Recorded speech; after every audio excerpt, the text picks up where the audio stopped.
A very good morning to everyone. आज के इस एडिटोरियल में बात होगी G20 समिट के ऊपर।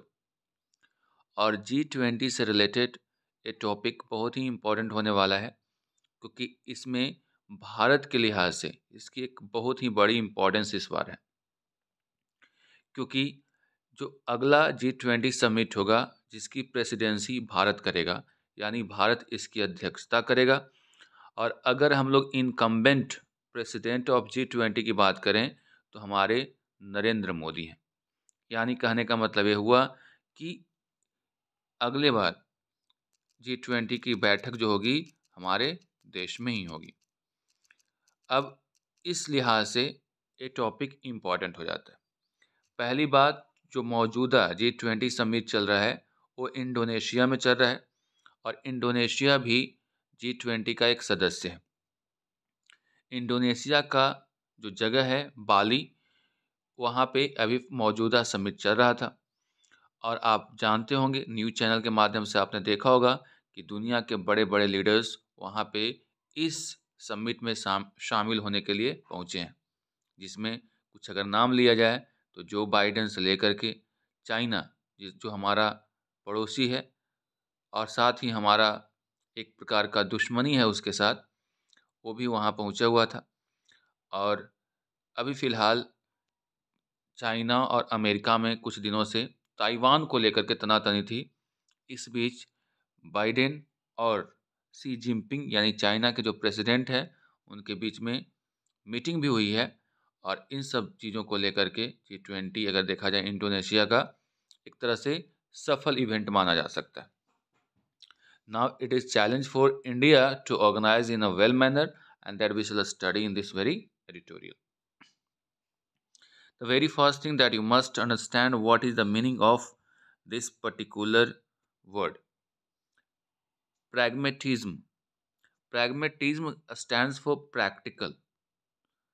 प्रैक्टिकल कहने का मतलब ये होता है कि व्यवहारिक, यानी पुराने सिद्धांत के हिसाब से नहीं, जो पर्टिकुलर अभी सिचुएशन है उस हिसाब से काम करना इज कॉल्ड प्रैग्मेटिज्म, यानी प्रैक्टिकल होकर के काम करना। और जो यहाँ पे लिखा हुआ वेलकम प्रैग्मेटिज्म, यानी जो व्यवहारिकता है उसकी स्वागत करने की बात हो रही है। ऑन इंडिया G20 प्रेसिडेंसी, ये पूरा का पूरा एडिटोरियल बताएगा भारत के जो G20 की अध्यक्षता करने का मौका मिला है उसके बारे में।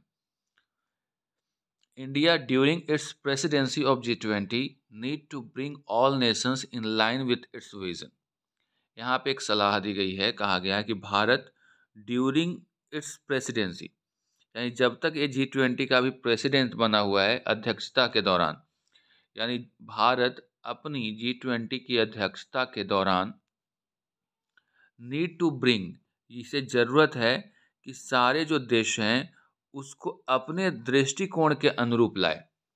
यानी भारत का जो पक्ष है दुनिया को लेकर के, जो इसका दृष्टिकोण है उसके अनुरूप पूरे विश्व के जो कंट्रीज़ हैं G20 के, उसको लाए। तो भारत अपनी अध्यक्षता के दौरान G20 नेशंस हैं उसको अपने विज़न, अपने सोच के अनुरूप लाने की कोशिश करे। ये है यहाँ पे suggestion. With the handover of the gavel from Indonesian President Joko Widodo, Prime Minister Narendra Modi took over leadership of the G20 process on Wednesday.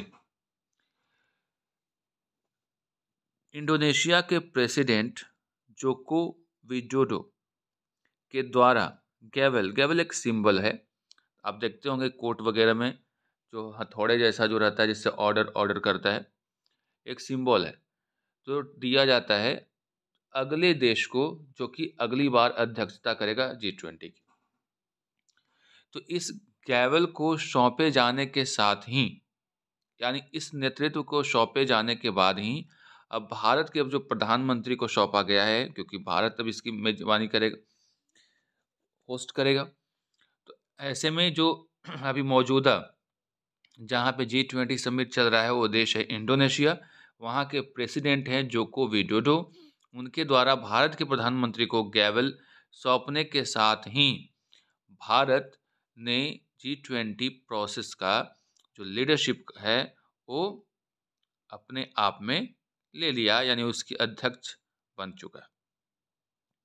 Which will position India at the helm of the forming consensus, और ये जो presidency है, अध्यक्षता है, which will position India at the helm of the forming consensus among the most advanced countries, जो कि भारत को place करेगा एक ऐसे पोजीशन में जो कि हेल्म होगा। हेल्म का मतलब होता है सेंटर, जहाँ पे इसका काम होगा कि जो दुनिया के जो एडवांस इकोनॉमीज हैं उनको उनके बीच में कंसेंसस लाना। कंसेंसस का मतलब ऐसे होता है सहमति, या फिर कंसेंसस का मतलब होता है सामूहिक विचार। यानी ऐसा कुछ करना होगा कि सारे जो एडवांस इकोनॉमीज हैं वो एक मंच पे एक मत से कोई कार्य करें। यानी भारत को G20 की अध्यक्षता प्राप्त करने के साथ ही भारत अब सेंटर में आ चुका है, यानी अध्यक्ष बन चुका है। और इसके सामने सबसे बड़ी चैलेंज ये है कि दुनिया के एडवांस जो इकोनॉमीज़ हैं वो अगले साल तक उनके बीच में कंसेंसस हो, सहमति हो, और ये भारत के लिए सबसे बड़ा काम होगा। इंडियाज प्रेसिडेंसी, भारत की अगर प्रेसिडेंसी की बात करें, India's presidency which begins on December 1, जो कि स्टार्ट हुआ है, जो कि स्टार्ट होगा December 1 से, कम्स एट अ टाइम, उस समय आया है, when world faces economic hardship, जब पूरा विश्व आर्थिक तंगी से गुजर रहा है। हार्डशिप्स मतलब तंगी होता है, यानी आर्थिक तंगी से गुजर रहा है। एंड ग्लोबल रिसेशनरी ट्रेंड्स, और साथ ही पूरे विश्व में मंदी का दौर चल रहा है। रिसेशन मंदी होता है, यानी भारत के पास अध्यक्षता करने का समय तब आया है जब पूरा विश्व जो है हार्डशिप यानी तंगी से गुजर रहा है, साथ ही वैश्विक मंदी चल रही है अभी। इन एडिशन, साथ ही the political polarisation between the US and European Union, और साथ ही एक और चीज़ है, राजनीतिक तौर पे पोलराइजेशन मतलब होता है separation between the US and European union and Russia. All G20 members will make every meeting that India will host fraught with tensions. अभी एक चीज़ और है कि एक तो राजनीतिक ध्रुवीकरण चल रहा है US और यूरोपियन यूनियन में और रूस में। जो जितने भी ऑल G20 मेंबर्स हैं, इसमें क्या होगा कि they will make every meeting that India will host fraught with tension. वो सारे मीटिंग्स जो भारत होस्ट करेगा, it will be fraught with tensions का मतलब होता है फुल ऑफ टेंशंस। फ्राउट में विद टेंशंस मतलब full of tensions. But the G20 summit in Bali provided some positive signals. लेकिन G20 का जो समिट हुआ है, मीटिंग हुई है बाली में, बाली है इंडोनेशिया में, इसने कुछ पॉजिटिव सिग्नल्स दिए हैं। Despite fears that G20 members would fail to produce a joint statement, इसके बावजूद भी जो डर था कि G20 मेंबर्स जो हैं वे जॉइंट स्टेटमेंट प्रोड्यूस नहीं करेंगे, उसके बावजूद भी शेरपाज उसको बोलते हैं जो कि किसी भी मीटिंग को अपने देश की तरफ से उसको लीड करने के लिए जाता है, डिप्लोमेट्स कहा जा सकता है। तो जो शेरपाज ऑफ ईच डेलीगेशन, हर एक डेलीगेशन से जो गए हुए थे शेरपाज,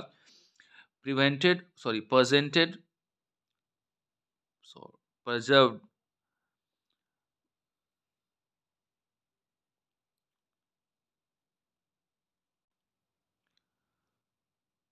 persevered to reach a 17-page consensus document। जो डर था कि जो G20 मेंबर्स हैं जो ज्वाइंट स्टेटमेंट जारी नहीं करेंगे, लेकिन फिर भी उनके जो जो भी डिप्लोमेट्स वहाँ पे गए हुए थे वो आगे आकर के 17 पेज का जो कंसेंसस डॉक्यूमेंट है उसको क्या किया, मतलब उस पे सहमति बनाई। Expectedly there was trouble over the paragraphs on Russia and Ukraine conflict, लेकिन एक जगह पे जहां रूस और यूक्रेन को लेकर के जो कॉन्फ्लिक्ट में का जो पैराग्राफ था उसको लेकर के ट्रबल हुआ था। India's role in tempering some of the language during the negotiations has been highlighted.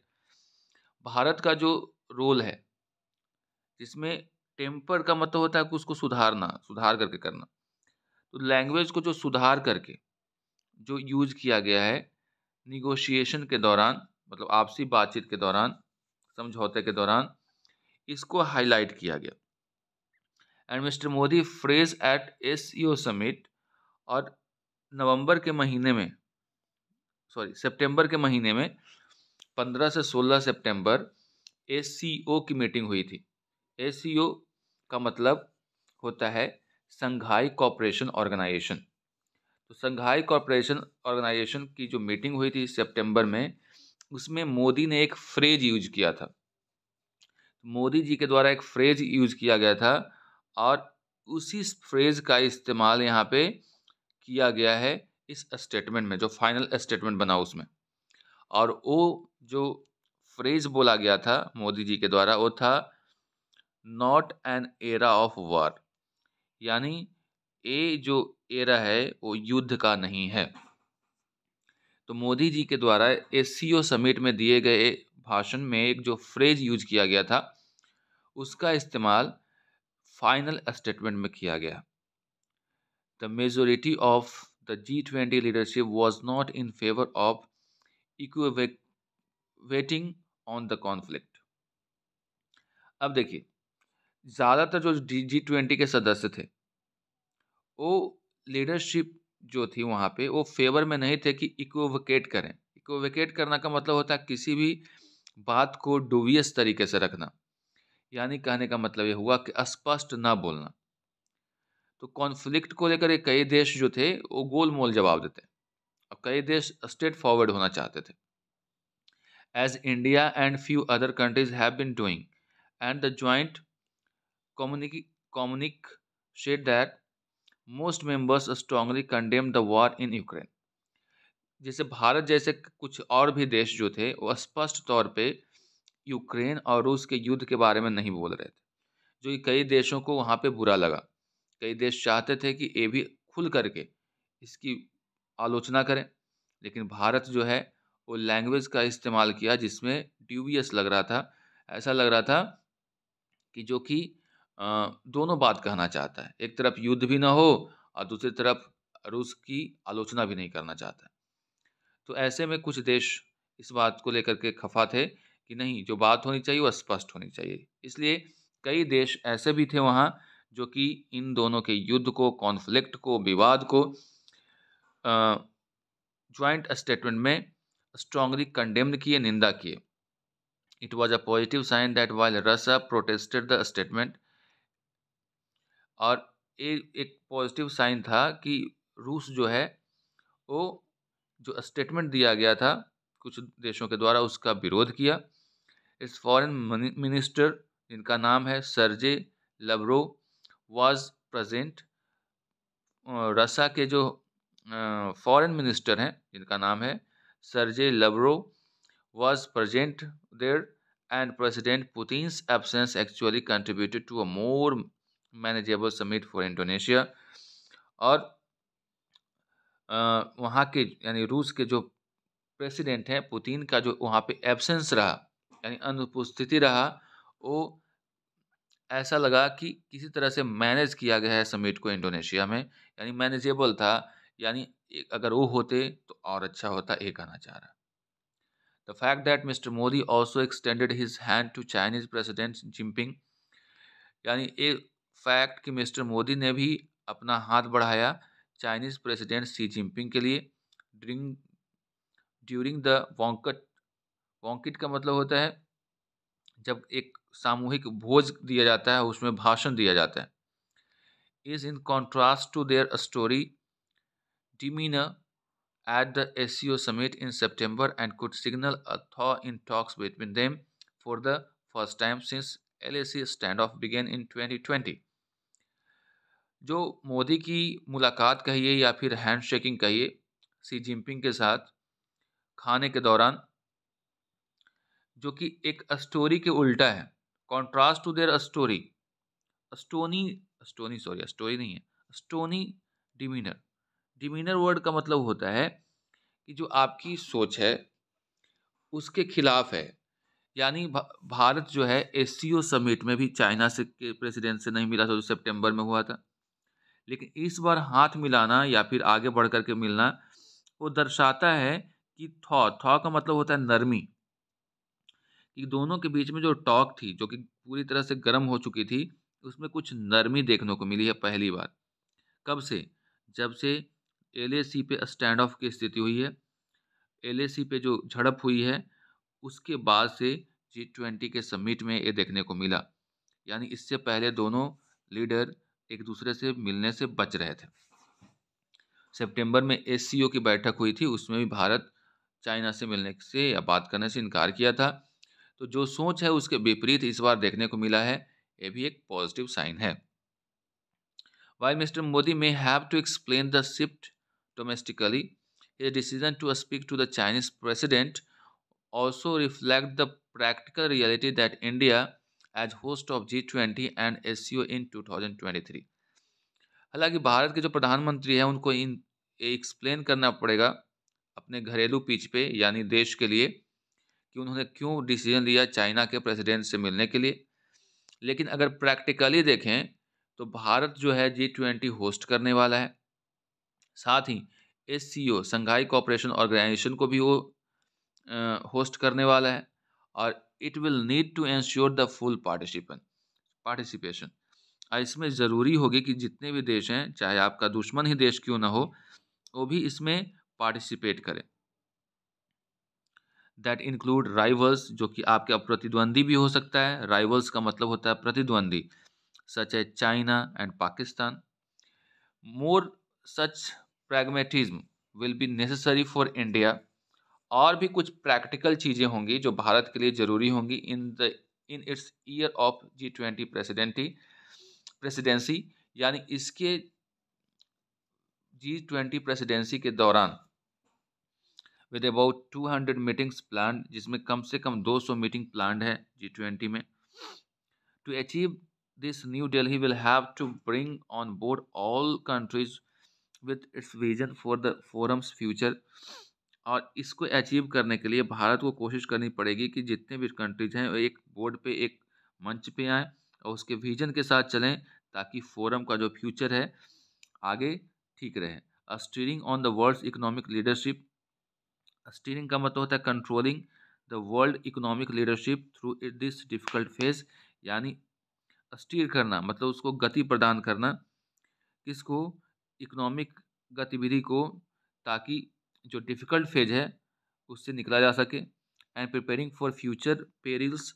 और फ्यूचर में जो पेरिल्स है, पेरिल्स का मतलब होता है खतरा, पेरिल्स मतलब खतरा, including climate change and global warming. Climate change, global warming, food and energy shortages, terrorism, conflict and bringing the digital divide.